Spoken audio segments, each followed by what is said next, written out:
Assalamualaikum warahmatullahi wabarakatuh. Kepada yang terhormat Ibu Yustifita Fia, SSTMkom, sebagai dosen pengampu mata kuliah Aljabar Linier dan Matriks kelas D081. Perkenalkan, saya Victor Emmanuel Sunarko, NPM 210810110145. Di sini saya akan melakukan demo program mengenai aplikasi Matriks. Pertama-tama saya akan menjelaskan program untuk menerima inputan. Yang pertama-tama ini ada pendefinisian variabel, lalu selanjutnya ada fungsi yang bernama main menu. Kemudian ini ada loop pertama. Ini yang dilakukan pertama-tama adalah mencetak tampilan menu. Kita bisa memilih menu 1 sampai 5, lalu pemilihnya menggunakan fungsi input dengan tipe data integer dimasukkan ke dalam variabel option.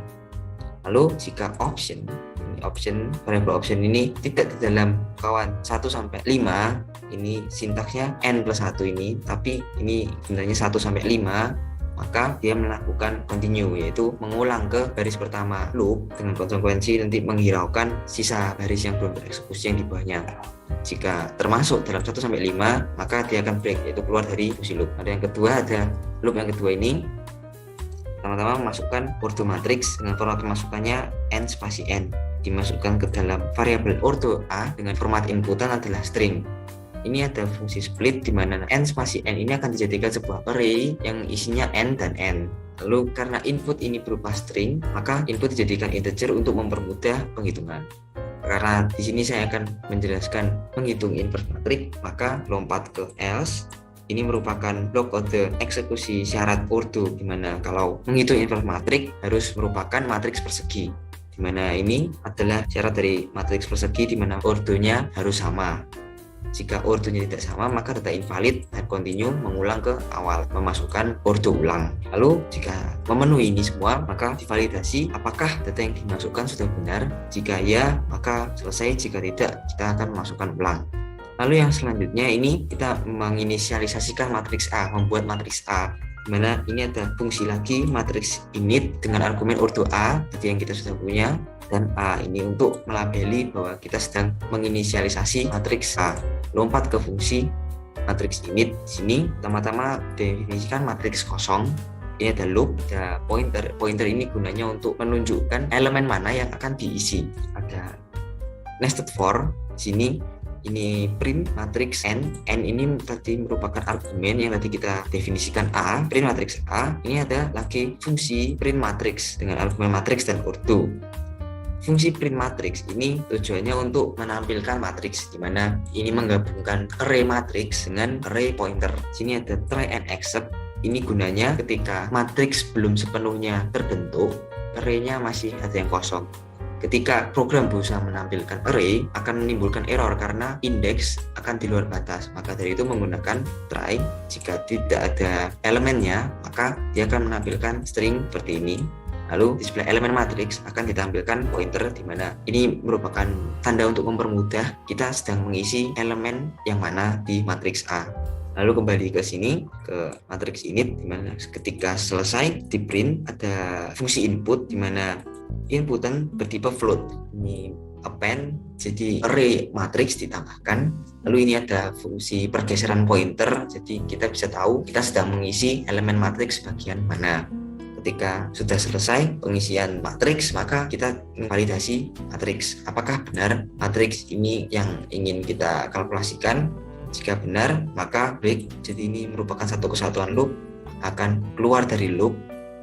Jika masih ingin mengulang, bisa mengulang dari awal mengisi matriks. Lalu yang selanjutnya, ketika kita selesai menginisialisasi matriks ini, kita masukkan hasil kita tadi ke dalam variabel matriks A. Jika selesai, ini ada option.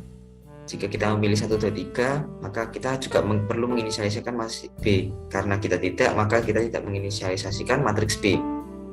Lalu selanjutnya ada output. Karena saya di sini membahas option 5, yaitu menghitung inverse matriks, maka outputnya masuk ke option 5. Sini variabel output digunakan untuk menampung hasil dari fungsi inverse dengan argumennya adalah matriks A yang sudah diinisialisasikan tadi. Lompat ke fungsi inverse. Di sini ada inverse. Jika barisan kolom matriks itu adalah 1, maka inverse-nya adalah matriks itu sendiri. Jika tidak, Coba ini kenapa menggunakan try? Karena jika determinan matriks adalah 0, maka program akan mengeluarkan error. Jika 0, maka keluarannya adalah tidak ada inverse atau determinan matriksnya 0. Ini yang pertama-tama jika determinannya tidak sama dengan 0, menginisialisasikan array kosong yang namanya inf. Lalu selanjutnya ada lagi variabel bernama det.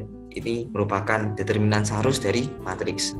Determinan seharus dari matriks ini merupakan fungsi mana mengambil argumen matriks, fungsinya sama saja menghitung determinan seharus seperti biasa, diagonal ke kanan lalu dikurangi diagonal ke kiri. Jika panjang matriks itu sama dengan 1, maka determinannya adalah matriks itu sendiri. Lalu jika panjang matriks adalah 2, maka determinannya menggunakan diagonal ke kanan dikurangi diagonal ke kiri. Jika lebih dari 2, ini ada counter, yaitu panjang dari matriks tersebut. Sini ada beberapa fungsi for, di mana algoritmanya secara kasar ini menjelaskan jika terdapat matriks urutannya lebih dari 2. Saya ambil contoh 3x3, maka yang pertama-tama dilakukan adalah mengalihkan diagonal kanan yang pertama. Lalu hasil perkalian ini ditambahkan ke determinan ini yang sudah didefinisikan yang di awal-awal ini. Lalu selanjutnya kita menggeser baris, bukan kita membuat ekspansi matriks tetapi menggeser baris. Lalu mengulangi pertama, jadi secara rumus itu sama, yaitu mengalihkan elemen diagonal ke kanan tapi barisnya ini sudah bergeser. Lalu yang selanjutnya diputar, anggota elemen-elemen matriks ini dibalik lalu melakukan rumus yang sama. Dan ini dilakukan perkalian diagonal ke kanan. Lalu perbedaannya di sini adalah determinannya dikurangi dengan hasil perkalian ini. Lalu setelah itu ada algoritmanya sama, menggeser baris, lalu mengulangi sampai sepanjang elemen matriks itu. Misal ada matriks 4x4, ini mengulangi 4 kali. Kalau 3x3, ini mengulang 3 kali. Lalu dikembalikan ke asalnya, jadi diputar lagi. Lalu selanjutnya ketika sudah menemukan determinan, masuki ke loop utama ini, mencari masing-masing elemen dari inverse matrix. Inverse matrix rumusnya adalah seperdeterminan yang sudah kita dapatkan tadi dikali adjoin A. Adjoin A itu sendiri merupakan transpose dari kofaktor A. Memasuki loop utama, di sini bisa dilihat bahwa terdapat nested for jika digambarkan secara logikanya. Misalkan kita punya matriks 3x3 A, B, C, D, E, F, G, H, I. For yang pertama I ini definisikan kolom, dan C ini mendefinisikan baris. Jadi cara kerjanya nested for ini dia memulai dari elemen 1,1 di sini lalu ke kanan, jadi mengerjakannya secara baris, baru dia memulai lagi ke bawah sini ke D, ke kanan, memulai lagi ke G, dan terakhir di I. Memasuki nested for, di sini terdapat variabel temp, di mana variabel temp itu didefinisikan sebagai negatif 1 pangkat I ditambah J dikali determinan seharus dari kofaktor matriks. Fungsi kofaktor mengambil 3 argumen, yaitu matriks, I, dan J. Lalu semuanya ini dibagi dengan determinan yang tadi pertama sudah dicari, determinan dari matriks awal. Fungsi kofaktor yang mengambil 3 argumen, matriks, I, dan J dapat digambarkan sebagai berikut. Sebagai contoh, jika variabel matriks merupakan matriks berordo 3x3, maka dapat digambarkan sebagai berikut.